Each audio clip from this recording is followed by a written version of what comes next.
নোয়াখালীতে জাকির খান শিক্ষা উন্নয়ন ফাউন্ডেশন মেধাবৃত্তি পরীক্ষা হয়েছে। জেলার সেনবাগ ও সোনাইমুড়ি উপজেলার 50টি শিক্ষা প্রতিষ্ঠানের 310 জন শিক্ষার্থী এতে অংশ নেন।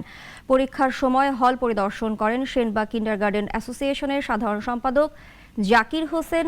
খাজুরিয়া আসিরা খাতুন উচ্চ বিদ্যালয় পরিচালনা কমিটির সভাপতি ও ইমার সভাপতি আনিসুর রহমান তারেক সহ বিভিন্ন শিক্ষা প্রতিষ্ঠানের প্রধান শিক্ষকরা।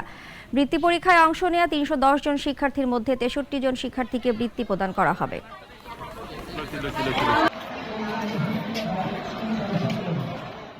প্রথমে জাকির খানকে ধন্যবাদ জানাই এত সুন্দর একটা বৃত্তি ফাউন্ডেশন শুরু করার জন্য, এবং এটার শুরুতে যেটা হচ্ছে ছাত্রছাত্রীদের শিক্ষার প্রতি আগ্রহটা বাড়তেছে এবং ভবিষ্যতে আমরা আমরা আরো বড় পরিসরে পুরো নোয়াখালী জেলাব্যাপী এটা বড় পরিসরে করতে চাই। আপনারা সবাই সহযোগিতা করবেন ইনশাল্লাহ। 3 বছর রানিং আমাদের এই বৃত্তি পরীক্ষাটা।